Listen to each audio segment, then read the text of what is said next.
புனிதமான துல்ஹஜ் மாதத்தை எதிர்நோக்கி இருக்கிறோம். வல்ல ரஹ்மான் அல்லாஹ் இந்த மாதத்தை அடையக்கூடிய வாய்ப்பையும், அதிலும் குறிப்பாக துல்ஹஜ் மாதத்தினுடைய முதல் 10 நாட்களில் அதிகப்படியான நல்ல அமல்கள் செய்யக்கூடிய வாய்ப்பையும் நம் எல்லோருக்கும் வழங்கியல் புரிவானாக.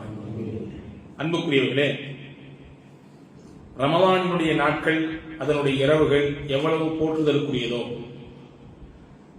அதிலும் குறிப்பாக ரமலானினுடைய பிந்திய 10 நாட்கள், அதனுடைய பிந்திய 10 இரவுகள், அதிலே செய்யப்படக்கூடிய வணக்க வழிபாடுகள், அதிலே தொழக்கூடிய தொழுகை, அவனிடத்திலே அல்லாஹ்விடத்திலே தௌபா செய்யக்கூடிய அந்த செயல்கள், இதுவெல்லாம் எவ்வளவு மேன்மையானதோ மகத்துவமானதோ அதை போன்றுதான் துல்ஹஜ் மாதத்தினுடைய முதல் 10 நாட்களுக்கு அதிலே செய்யப்படக்கூடிய இபாதத்திற்கு அல்லாஹ் தரக்கூடிய முக்கியத்துவம்.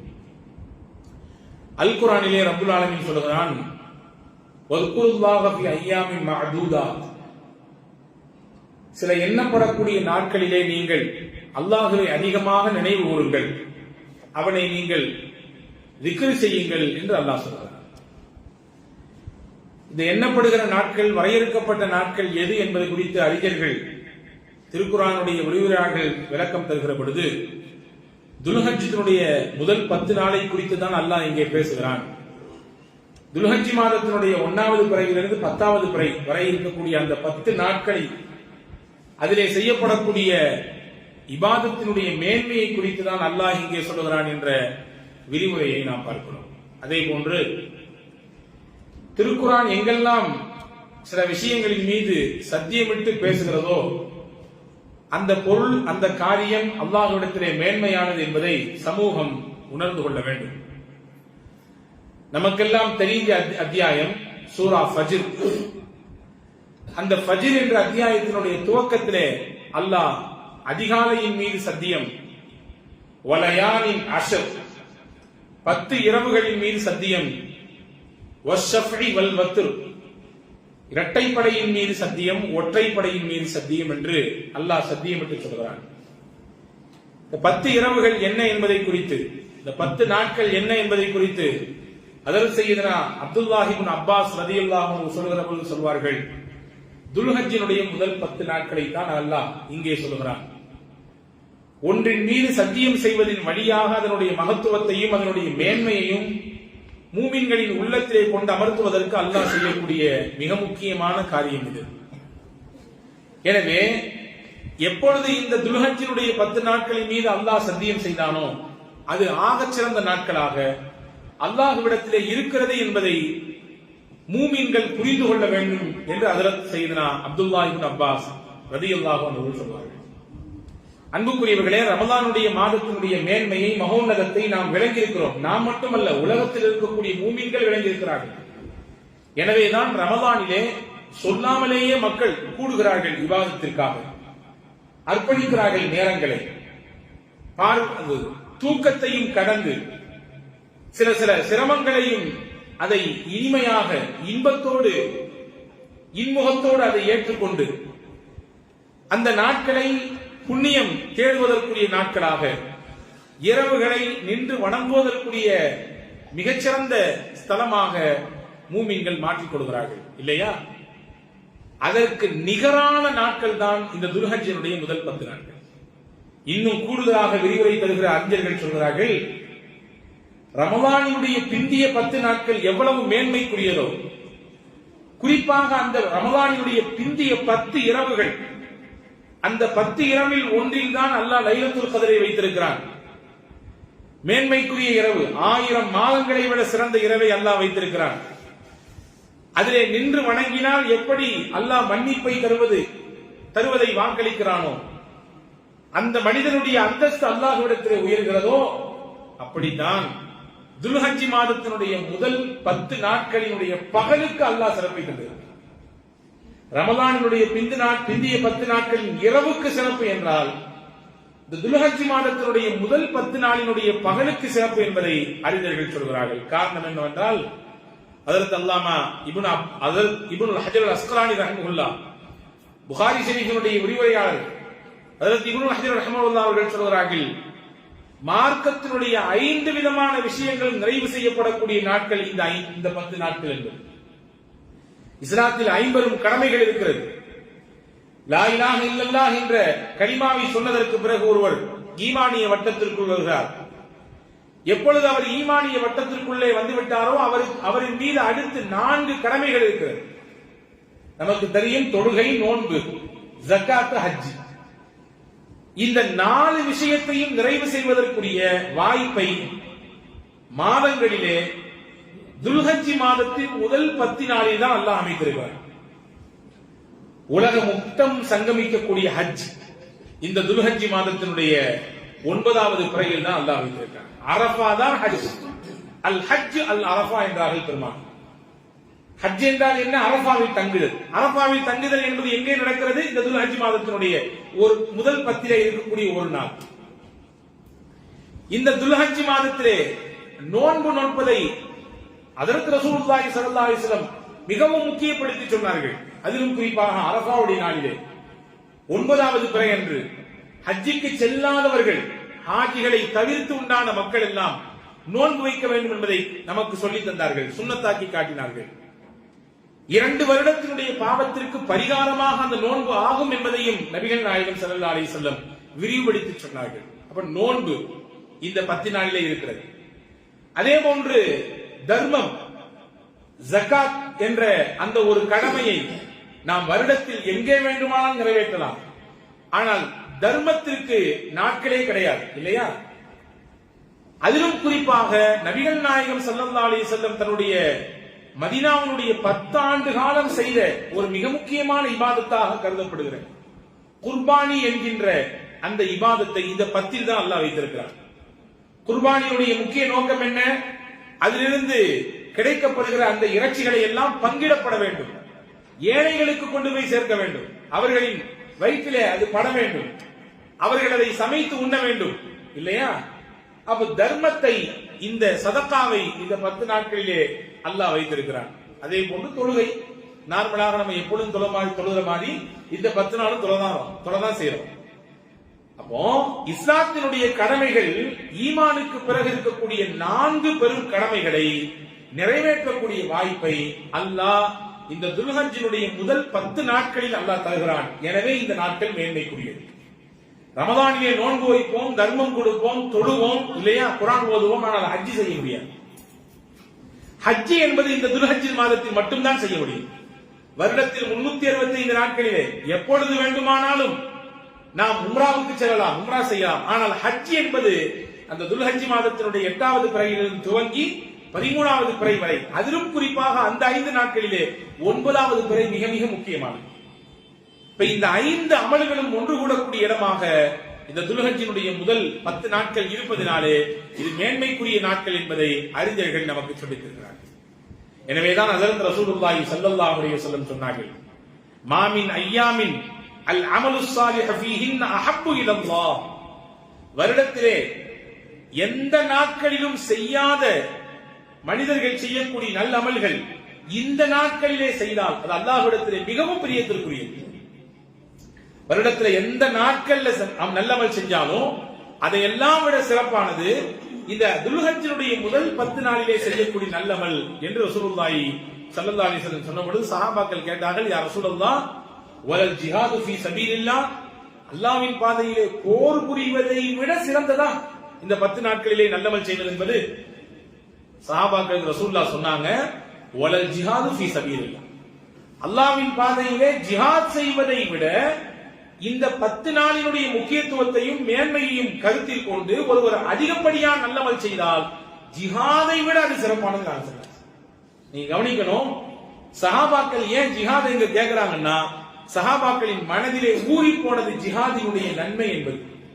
அல்லாஹ்வின் பாதையிலே பங்கெடுப்பதன் வழியாக எவ்வளவு பேர் நன்மை கிடைக்கும் அதை உள்வாங்கி இருந்தார்கள். தன்னையும் தன்னிடத்திலே திரண்டிருந்த செல்வத்தையும் அல்லாஹ்வின் பாதையிலே அள்ளி கொடுப்பதற்கு சஹாபாக்கள் முன் வரிசையில் நின்றார்கள்.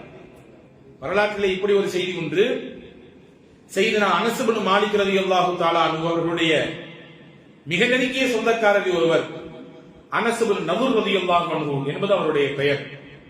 இந்த அனஸ் இப்னு நதுர் ரலியல்லாஹு அன்ஹு பத்ர் யுத்தத்திலே கலந்து கொள்ளவில்லை, வாய்ப்பு கிடைக்கல.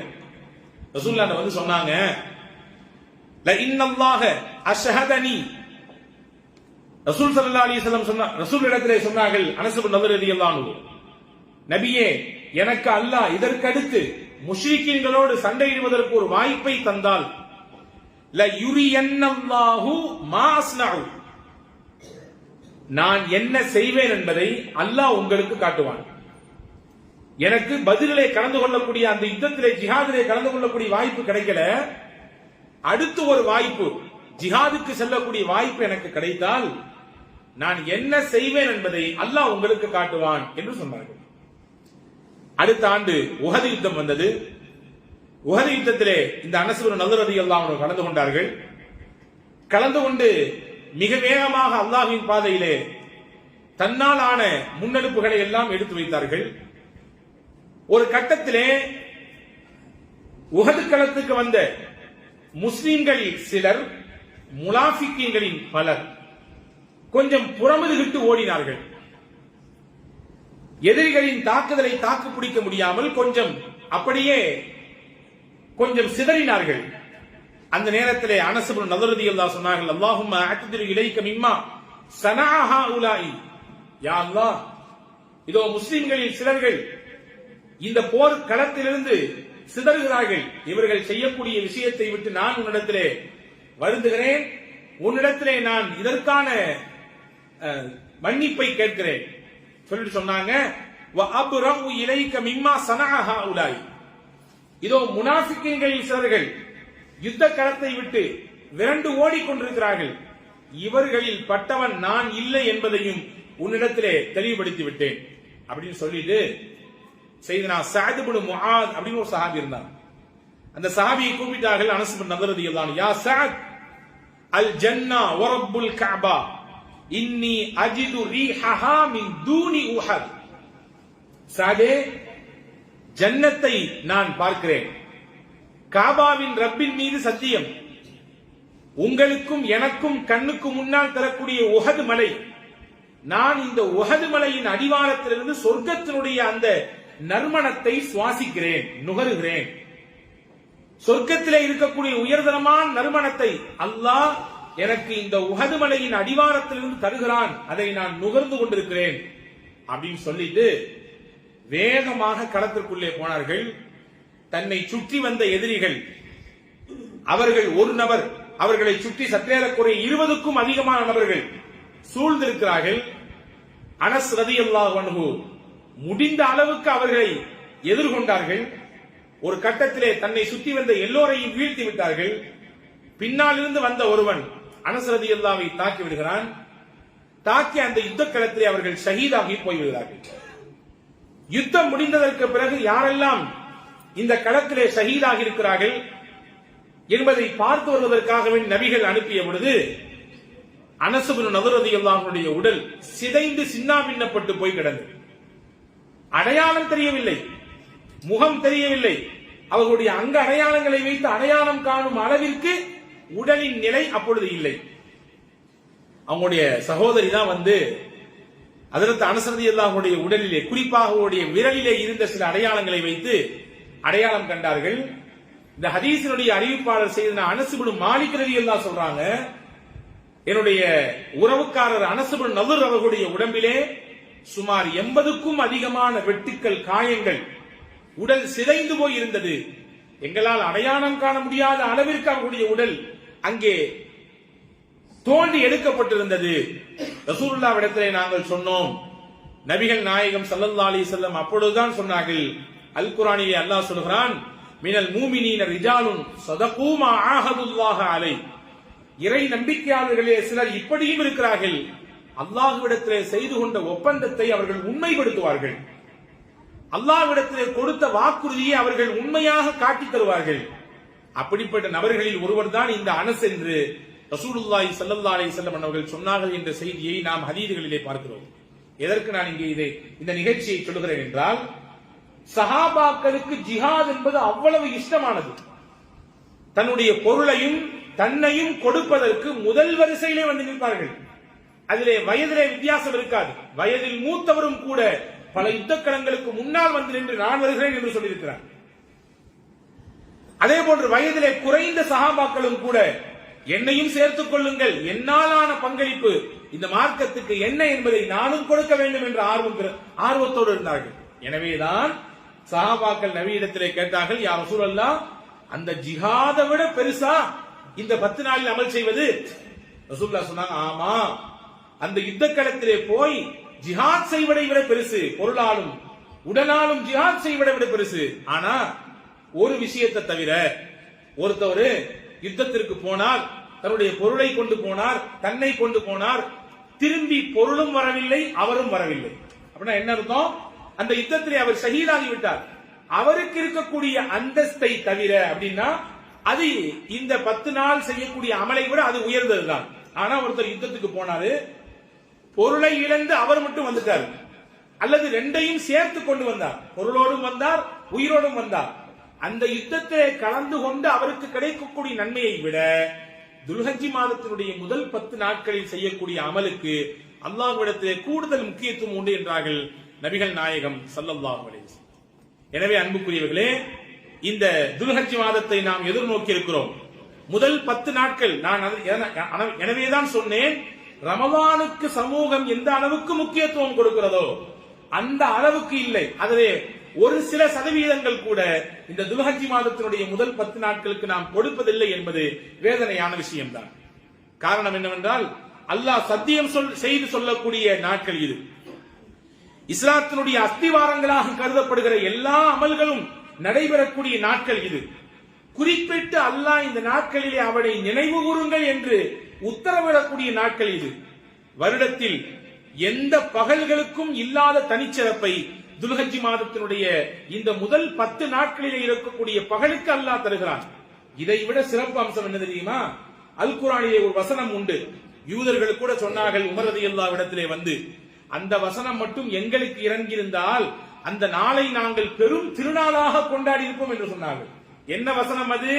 அல் யௌம அக்மல்து லக்கும் தீனக்கும், உங்களுக்கு உங்கள் மார்க்கத்தை இன்றைய தினம் நான் சம்பூர்ணப்படுத்தி விட்டேன், பூரணமாக்கி விட்டேன் என்று அல்லாஹ் சொன்னார். வஅத்மம்து அலைக்கும் நிஅமதி, என்னுடைய அருளை உங்கள் மீது நான் முழுமைப்படுத்தி விட்டேன். வரதீத்து லக்குமுல் இஸ்லாம தீனா, உங்களுக்கு இஸ்லாத்தை மார்க்கமாக நான் பொருந்திக் கொண்டேன் என்று சொன்னார். இந்த பறை அறிவித்த நாள் இந்த துல்ஹஜ் மாதத்தினுடைய ஒரு நாளில் தான், இந்த முதல் 10 நாளில் ஒரு நாளில் தான். அதுதான் அரஃபாவுடைய நாள், 9வது நாள். அப்ப இந்த நாளும் இந்த 10 நாளில் ஒரு நாளாக இருக்கிறது. எனவேதான் அந்த அரஃபாவுடைய நாளிலே நோக்கக்கூடிய நோன்புக்கு 2 வருடத்தினுடைய பாவ மன்னிப்பை அல்லாஹ் வழங்குகிறான். இப்ப இவ்வளவு சிறப்புகளை உள்ளடக்கிய இந்த 10 நாட்களையும் நாம் எவ்வளவு தூரம் கண்ணியப்படுத்துகிறோம் என்பதை நாம் கவனத்தில் கொள்ள வேண்டும். அதிலும் குறிப்பாக நாம் அரஃபாவுடைய நாளில் மட்டும் நோன்பு வைத்து அத்தோடு முடித்துக் கொள்கிறோம். ஆனால் நபிகள் நாயகம் ஸல்லல்லாஹு அலைஹி வஸல்லம் இந்த துல்ஹஜ் மாதம் பிறந்து விட்டாலே தொடர்ச்சியாக நோன்பு வைப்பார்கள். ரசூலுல்லாஹ் எங்கேயுமே தொடர் நோன்பு வைத்ததாக ரமலானை தவிர்த்து காண முடியவில்லை. சில நாட்களை முக்கியத்துவம் படுத்தி சொன்னார்கள், செய்தும் காண்பித்தார்கள்.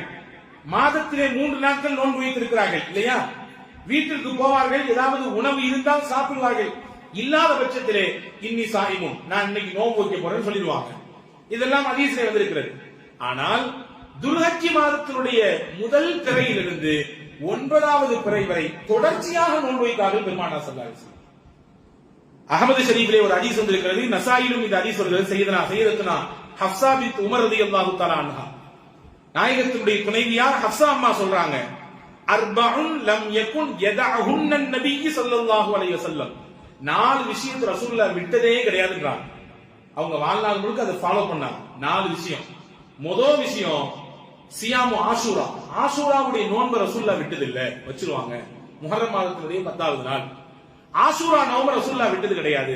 2வது சொன்னாங்க, துல்ஹஜ்ஜினுடைய முதல் 10 நாட்கள் பெருநாளை தவிர்த்து 9 நாள் கண்டினியூவா ரசூல் ஸல்லல்லாஹு அலைஹி வஸல்லம் நோன்பு வைத்தார்கள். அதே போன்று நபிகள் விடாத நாளில் ஒன்று சலாசத்து ஐயாமின் மின் குல்லி ஷஹர், ஒவ்வொரு மாசமும் 3 நாள் ரசூலுல்லாஹ் நோன்பு வைப்பாங்க, அதை விடுறதே கிடையாது. 13, 14, 15 பிறை 13, 14, 15 ஐயாமுல் பீத் என்று சொல்லப்படுகிற அந்த நாட்களில் பெருமானார் ஸல்லல்லாஹு அலைஹி வஸல்லம் நோன்பு வைப்பார்கள். அதே போன்று ரக்அத்தைனி கப்லல் கதா, ஃபஜர் தொழுகைக்கு முன்னாடி 2 ரக்காத் சுன்னத், இதை விட்டதே கிடையாது சொல்லலாம். இந்த 4 விஷயத்தையும் பெருமானார் ஸல்லல்லாஹு அலைஹி வஸல்லம் விட்டதே இல்லை, தொடர்ச்சியாக நபிகள் பின்பற்றினார்கள் என்று சையதத்துனா ஹப்ஸா ரலியல்லாஹு தஆலா அன்ஹா அவர்கள் சொல்கிறார்கள். அப்ப அந்த நாளில் ஒன்றுதான் துல்ஹஜ்ஜினுடைய முதல் பிறையிலிருந்து 9வது பிறை வரை வைக்கக்கூடிய நோன்பு. ஏன் ரசூலுல்லாஹ் அந்த நாட்களிலே நோன்பு வைத்தார்கள்? இதனுடைய நுட்பத்தை கவனியுங்கள். ரசூலுல்லாஹி ஸல்லல்லாஹு அலைஹி வஸல்லம் அன்னவர்களும் சரி, அல் குர்ஆனும் சரி, வருடத்தில் ஆகச்சிறந்த பகலாக இந்த துல்ஹஜ்ஜினுடைய முதல் 10 நாட்களின் பகலை குறிக்கிறது. இரவு ரமதானுடைய பிந்தின 10 நாளுடைய இரவு ஆகச்சிறந்த இரவு வருடத்துல. வருடத்தில் பகலிலேயே ஆகச்சிறந்த பகல் துல்ஹஜ் மாதத்தினுடைய 1வது நாள்ல இருந்து 10வது நாள் வரை பகல்ல செய்யக்கூடிய இபாதத்திலேயே அல்லாஹ்வுக்கு ரொம்ப பிடித்தமானது நோன்பு வைக்கிறது. நோன்பு வைத்து அந்த சிறப்பிற்குரிய பகலை பெருமானார் ஸல்லல்லாஹு அலைஹி வஸல்லம் அல்லாஹ்விடத்திலே முன்னெடுத்து காண்பித்தார்கள். எனவே அன்புக்குரிய பெருமக்களே, இந்த நோன்பு வைக்கக்கூடிய வழக்கத்தை தாங்கள் எல்லோரும் கையில் எடுக்கலாம். வெறுமனே அரபாவுடைய நோன்பை மட்டும் வைத்து விட்டு விடாமல் தொடர்ச்சியாக துல்ஹஜ் மாதத்தினுடைய 1வது பிறையிலிருந்து தொடர் நோன்புகள் நோக்கக்கூடிய அந்த ஒரு நல்ல பழக்கத்தையும் நாம் எடுத்துக்கொள்ளலாம் இந்த துல்ஹஜ் மாதத்தினுடைய 10 நாட்களிலே. அடுத்து இந்த நாட்களில் செய்யக்கூடிய முக்கியமான அமல்களிலே ஒன்று அதிகமாக அல்லாஹ்வை நினைவு கூறுவது. ஏன்னா அல்லாஹ் குறிப்பிட்டு சொல்றான், வத்குருல்லாஹ், அல்லாஹ்வை நீங்கள் திக்ர் செய்யுங்கள் என்கிறான். ஃபி அய்யாமின் மஅதூதா, இந்த எண்ணப்பட்ட இந்த நாட்களிலே, இந்த 10 நாட்களிலே அதிகமாக அவனை நீங்கள் நினைவு கூறுங்கள். இப்ப திக்ர் செய்வதை அதிகப்படுத்தலாம் இந்த 10 நாட்களிலே. அதே போன்று திலாவத்துல் குர்ஆன், குர்ஆனை ஓதுவதற்கு கூடுதல் முக்கியத்துவம் கொடுக்கலாம். எப்படி ரமதான்ல நம்ம நினைச்சோம் நினைக்காமையோ ஓதணும் நினைக்கிறோம், நினைக்காம ஏதோ நாம் எடுத்து விடுகிறோம், எத்தனையோ ஹதம்களை முடித்து விடுகிறோம் இல்லையா? இந்த 10 நாட்களிலும் நாம் குர்ஆனை ஓதுவதற்கு கூடுதல் முக்கியத்துவம் கொடுக்கலாம். அதே போன்று இந்த 10 நாட்களிலே அதிகப்படியாக அல்லாஹ்விடத்திலே கையேந்தி துஆ செய்யக்கூடிய அந்த இபாதத்தை அதிகப்படுத்தலாம். ஏன்னா இந்த 10 நாள்ல தான் ஹாஜிகள் அதிகப்படியான துஆக்கள் செய்வார்கள். ஹஜ்ஜுக்கு போகக்கூடிய ஹாஜிகள் அனைவர்களுமே, நான் கடந்த வாரங்களிலேயே சொன்னேன், ஹஜ் என்பது நாம் கற்பனை செய்வதை போன்று வேறு வேறு நிறைய இபாதத்துகள் கொண்டது அல்ல. துஆக்கள் நிறைந்ததுதான் ஹஜ். மினாவிலும் துஆ, அரஃபாவிலும் துஆ, முஸ்தலிஃபாவிலும் துஆ, அதே போன்று ஷைத்தானுக்கு கல்லெறிந்து விட்ட பிறகும் துஆ, தவாஃப் ஜியாரா செய்த பிறகும் துஆ, சஹீ செய்த எங்கே திரும்பினாலும் துஆ தான். துஆ என்று துஆவினால் நிரம்பிய இபாதத் தான் ஹஜ் என்பது. எனவே அந்த ஹாஜிகளுக்கு ஈக்குவலாக நாமும் இந்த 10 நாட்களிலே அதிகப்படியான துஆக்களை செய்யலாம். அதே போன்று இந்த 10 நாட்களிலே அல்லாஹ்விடத்திலே பாவ மன்னிப்பு கேட்பதற்கு வழியாக இஸ்திக்ஃபார், தௌபா போன்ற விஷயங்களை கையில் எடுக்கலாம். அதிலும் குறிப்பாக மிக மிக குறிப்பாக இந்த 10 நாட்களில் மூமின்கள் செய்ய வேண்டிய முக்கியமான விஷயம் என்னவென்றால் அதிகப்படியாக அல்லாஹ்வை தக்பீர் சொல்ல வேண்டும். நம்ம நினைச்சிட்டு இருக்கோம், இமாம் தொழுக போனா அங்க ஜமாத்து முடிஞ்ச பின்னாடி தக்பீர் சொல்லுவாங்க, நம்மளும் சேர்ந்து பின்னாடி தக்பீர் சொல்லிக்க வேண்டியது முடிஞ்சு போச்சு. அப்படி அல்ல. பிறை பிறந்ததிலிருந்தே தக்பீர் சொல்ல வேண்டும். பிறை பிறந்ததிலிருந்தே நீங்கள் தக்பீர் அதிகப்படுத்தலாம். ரசூலுல்லாஹ் சொன்னாங்க, ஃபஅக்ஸிரு ஃபீஹின்ன அத்தக்பீர், நீங்கள் இந்த நாட்களிலே, இந்த 10 நாட்களிலே அதிகமாக தக்பீர் சொல்லுங்கள். அல்லாஹ் அக்பர், அல்லாஹ் அக்பர், லா இலாஹ இல்லல்லாஹு, அல்லாஹ் அக்பர், அல்லாஹ் அக்பர், வலில்லாஹில் ஹம்த் என்ற தக்பீரை உங்களுக்கு தெரிந்த விதத்திலே நீங்கள் அதிகப்படுத்துங்கள் நாங்கள் ஸல்லல்லாஹு அலைஹி வஸல்லம். எனவே அன்புக்குரியவர்களே, தக்பீரை அதிகம் சொல்ல வேண்டும். அதில் சையதுனா அப்துல்லாஹ் இப்னு உமர் ரலியல்லாஹு அன்ஹு வரலாற்றிலே வருகிறது, துல்ஹஜ் மாதம் பிறந்து விட்டால் அவர்கள் பள்ளிவாசலுக்கு தொழுகைக்கு வந்தாலும் தக்பீர் சொல்வார்கள், கடைவீதிக்கு போனாலும் சத்தமா தக்பீர் சொல்லுவாங்க. ஏன் தக்பீர் சொல்றாங்க? 2 காரணம். ஒன்னு, இந்த நாட்கள்ல அதிகமா தக்பீர் சொல்லணும் ரசூலுல்லாஹ் சொன்னாங்க, எனவே சொல்லுவாங்க. 2வது முக்கிய காரணம், கடைவீதியிலே மக்கள் அங்கும் இங்கும் பொடுபோக்காக நிற்பார்கள். அவர்களின் பொடுபோக்குத்தனத்தை நீக்குவதற்காக வேண்டி தக்பீரை சொல்லி அல்லாஹ்வை நினைவு கூறுவார்கள். தக்பீரை சத்தமாக சொல்வதன் வழியாக ஒருவருக்கு என்ன சிந்தனை பிறக்கும்? அல்லாஹ்வின் நினைப்பு பிறக்கும். அவனோடு நெருங்குவதற்குரிய அந்த ஒரு நிலையை கண்டறிந்து நெருங்குவதற்குரிய வழியை அடைவதற்குரிய நிலை பிறக்கும். எனவே சையதுனா அப்துல்லாஹ் இப்னு ஹஜ்ரத் அப்துல்லாஹ் இப்னு உமர் ரலியல்லாஹு அன்ஹு இந்த வேலையை துல்ஹஜ் மாதம் பிறை தெரிந்துவிட்டதிலிருந்தே செய்ய தொடங்குவார்கள் என்ற வரலாற்று குறிப்பை பார்க்கிறோம். எனவே அன்புக்குரியவர்களே, தக்பீரை அதிகப்படுத்துவதற்குரிய காலம் இந்த துல்ஹஜ்ஜினுடைய முதல் 10 நாட்கள். அதே போன்று பிறை கண்டுவிட்டால், துல்ஹஜ் மாதத்தினுடைய பிறையை கண்டுவிட்டால் முதல் விஷயம் தக்பீர் அதிகம் சொல்ல வேண்டும். ஹாஜி ஹஜ்ஜிக்கு போகிறார் இல்லையா? ஹஜ்ஜிக்காக வேண்டி இஹ்ராம் கட்டி தன்னுடைய இடத்திலிருந்து மினாவுக்கு போனதிலிருந்து, ஹஜ்ஜி நியத்து வச்சதிலிருந்து ஹஜ்ஜினுடைய அமல்கள் நிறைவு பெறும் வரை என்ன சொல்ல வேண்டும்? தல்பியா சொல்ல வேண்டும். மார்க்கம் சொல்கிறது தல்பியா என்றால் லப்பைக் அல்லாஹும்ம லப்பைக் என்று முழங்குகிறார்களே, அந்த முழக்கத்தை உலகத்திலிருந்து வந்த எல்லா ஹாஜிகளும் முழங்கிக் கொண்டே இருக்க வேண்டும். ஹஜ்ஜினுடைய அமல்கள் நிறைவு பெறும் வரை, சைத்தானுக்கு கல்லடிக்கிற வரை அவங்க சொல்லிக்கிட்டே இருக்க வேண்டியதுதான். அந்த மாதிரி அந்த ஹாஜிக்கு நிகராக ஹஜ்ஜிக்கு போகாமல் ஊரிலே இருக்கக்கூடியவர் துல்ஹஜ்ஜி மாதம் பிறந்ததிலிருந்து தக்பீரை அதிகமாக சொல்லிக் கொண்டே இருக்க வேண்டும். 2, துல்ஹஜ்ஜி மாதத்தினுடைய பிறை தெரிந்துவிட்டால் என்ன செய்யக்கூடாது? குர்பானி தருவேன் என்ற நியத்திலே உள்ளவர்கள், உதுஹியா கொடுக்கக்கூடிய நபர்கள் தங்களுடைய ரோமங்களையோ நகங்களையோ வெட்டக்கூடாது. இதா ராய்தும் ஹிலால தில் ஹிஜ்ஜா ஃபஅராத அஹதுக்கும் ஐ யுதஹிய ஃபல்யும்சிக் அன் ஷஅரிஹி வ அத்ஃபாரிஹி. ஹஜ்ரத் ரசூலுல்லாஹி ஸல்லல்லாஹு அலைஹி வஸல்லம் சொன்னார்கள், உங்களிலே யாராவது ஒரு துல்ஹஜ் மாதத்தினுடைய பிறையை கண்டுவிட்டால், கண்டு உதுஹியா கொடுக்க வேண்டும் என்ற எண்ணத்திலே இருந்தால் அவர் தங்களின் ரோமங்களையோ நகங்களையோ வெட்ட வேண்டாம் என்று நபிகள் நாயகம் ஸல்லல்லாஹு அலைஹி வஸல்லம் அவர்கள் சொன்னார்கள். இது 2வது விஷயம். 3வது, குர்பானி என்கின்ற சிறப்பு அமலை இந்த 10 நாளிலே அல்லாஹ் நமக்கு வைத்திருக்கிறான். எப்படி? ஹஜ்ஜிக்கு போன ஹாஜி அரபாவிலே தங்கி, மினாவிலே தங்கி, முஸ்தலிஃபாவிலே தங்கி கல்லெடுத்து ஷைத்தானுக்கு கல்லெல்லாம் எரிந்ததற்கு பிறகு அங்கே அவர் ஹதி கொடுக்கிறாரோ, அதே போன்று ஒரு அமலை ஹஜ்ஜிக்கு போகாத நபர்களும் இங்கே தர வேண்டும் என்பதை வலியுறுத்தும் முகமாக ஒரு ஹாஜிக்கு நிகரான ஒரு அமலை நன்மையை பெறுவதற்கு வழி செய்யும் விதமாக அல்லாஹ்வின் தூதர் ஸல்லல்லாஹு அலைஹி வஸல்லம் குர்பானி என்கின்ற அமலை வைத்தார்கள். அதே போன்று ஹஜ் எல்லாம் முடிந்து ஷைத்தானுக்கு கல்லெறிந்து அதற்கு பிறகு அங்கிருந்து வந்ததற்கு பிறகு மொட்டையடித்துக் கொடுக்கிறாரோ, முடியை கலந்து கொடுக்கிறாரோ, அதே போன்றுதான் ஊரிலே இருக்கக்கூடியவரும் உதுஹியாவிற்கு பிறகுதான் ரோமங்களை களைய வேண்டும், உதுஹியாவுக்கு பிறகுதான் நகங்களை வெட்ட வேண்டும் என்கின்ற ஒரு நல்ல விஷயத்தையும் நபிகள் நாயகம் ஸல்லல்லாஹு அலைஹி வஸல்லம் அவர்கள் சொல்லித் தருகிறார்கள். எனவே அன்புக்குரியவர்களே, இதுவெல்லாம் பிறை பார்த்ததிலிருந்து நாம் செய்து கொள்ள வேண்டிய சிறப்பு விஷயங்கள். முக்கியமாக குர்பான் என்கின்ற அமல் இருக்கிறதே, அது ஆகச் சிறந்த இபாதத். அல்லாஹ்விடத்திலே நம்மை உயர்த்தி கொடுப்பதற்குரிய மிகச்சிறந்த வழி. எனவேதான் ஹஜ்ரத் ரசூலுல்லாஹி ஸல்லல்லாஹு அலைஹி வஸல்லம் இதை உணர்த்துகிற பொழுதே அல்லாஹ்வின் வேதத்தை சொல்லி சொன்னார்கள், லை யனால் அல்லாஹு லுஹூமுஹா வலா திமாவுஹா வலாகி யனாலுஹு தக்வா மின்கும். நீங்கள் கொடுக்கக்கூடிய பிராணியினுடைய சதையோ அதனுடைய மாமிசமோ இரத்தமோ அல்லாஹ்வை சென்றடையாது. வலாகி யனாலுஹு தக்வா மின்கும். உங்கள் உள்ளத்திலிருந்து வெளிப்படக்கூடிய இறையச்சம் தான் அவனை சென்றடையும். எனவே இறையச்சத்தோடு இந்த இபாதத்தை நிறைவுபடுத்த வேண்டும். எங்க வீட்டுல 20 வருஷமா நாங்க எங்க தாதா காலத்திலிருந்து கொடுத்து வர்றோம். இப்ப குடுக்காட்டி அது தப்பா போயிரும், குறையா போயிரும் என்ற எண்ணம் எல்லாம் இல்ல. அந்த இபாதத்தை செய்கிற பொழுது தூய எண்ணம், எந்த ஒரு கலப்பும் இல்லாமல் நிறைவாக இருக்க வேண்டும் என்பதை நாம் இங்கே கவனத்தில் கொள்ள வேண்டும். அதே போன்று நீங்கள் கொடுக்கக்கூடிய குர்பானியினுடைய பிராணியை எப்படி பார்த்து கொடுக்க வேண்டும்? ரசூலுல்லாஹி ஸல்லல்லாஹு அலைஹி வஸல்லம் எப்படி கொடுத்தாங்க? ரசூலுல்லாஹ் சொன்னார்கள், நீங்கள் குர்பானியின் பிராணியை வாங்கினால் நல்ல கொழுத்த ஆட்டை வாங்குங்கள், நிறைய கொம்புள்ள ஆட்டை வாங்குங்கள், நிறைய ரோமங்கள் உள்ள ஆட்டை வாங்குங்கள். ரசூலுல்லாஹ் அப்படிதான் வாங்குவாங்க. 2 ஆடு வாங்குவார்கள், நல்ல கொழுத்த ஆட்டை வாங்குவார்கள், நல்ல ரோமங்கள் நிறைந்த ஆடு, நிறைய நல்ல நீளமான கொம்புள்ள ஆட்டை வாங்குவார்கள். வாங்கி தனக்காக வேண்டி ஒன்றும் தன் உம்மத்துக்காக வேண்டி ஒன்றும் என்ற எண்ணத்திலே பெருமானார் ஸல்லல்லாஹு அலைஹி வஸல்லம் மதீனாவினுடைய 10 ஆண்டு காலமும் இந்த குர்பானி என்கின்ற அமலை செய்திருக்கிறார்கள் என்பதை நாம் இங்கே கவனத்தில் கொள்ள வேண்டும். எனவே வாங்கக்கூடிய பிராணியை நேரிலே சென்று கண்டறிந்து வாங்குவது ஆக சிறப்பானது. தனியாக செய்வதா கூட்டாக செய்வதா என்றால் 2க்குமே மார்க்கத்திலே அனுமதி இருக்கிறது. ஆனால் தனியாக செய்வது கூடுதல் முக்கியத்துவம் வாய்ந்தது. தனியாக கொடுப்பதற்கு சக்தி இருந்தால் நீங்கள் தனி ஆட்டை வாங்கி உங்களுக்கும் உங்கள் குடும்பத்துக்கும் சேர்த்து கொடுங்கள். உங்கள் குடும்பத்திலே நீங்கள் மட்டும்தான் பொறுப்புதாரி என்றால், அதாவது நீங்க தான் எல்லாத்தையும் பார்த்து ஜக்காத்தெல்லாம் கனெக்ட் பண்ணி கொடுக்குறீங்கன்னா உங்கள் பேரில் கொடுத்தாலே போதுமானது, உங்கள் குடும்பத்திற்கு எல்லாம் சேர்ந்து வந்துவிடும். இல்ல மாஷா அல்லாஹ், அல்லாஹ் எங்களுக்கு விசாலமான பரக்கத்தை தந்திருக்கிறான் என்றால் அதற்கு மேல் செய்வது உங்களுடைய விருப்பம். ஆனால் ஒருவர் கொடுத்தால் அவருடைய குடும்பத்திற்கும் சேர்த்து அதுவே போதுமானது. எனவே தனியாக கொடுப்பது ஆக சிறந்தது. கூட்டாக கொடுப்பதற்கும் மார்க்கத்திலே அனுமதி இருக்கிறது.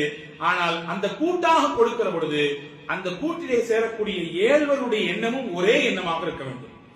எல்லாருடைய எண்ணமும் குர்பானி என்ற எண்ணத்தில் இருக்கும். இன்னைக்கு என்ன ஆகி போச்சுன்னா, குர்பான் என்பது ஜிபேல காசை போட்டு விட்டுட்டு இங்க பாட்டு பேசாம அமர்ந்துக்கிறது, உட்கார்ந்துக்கிறது, அங்க என்ன நடக்கு ஏது நடக்கு எதுவுமே தெரியறது இல்லை.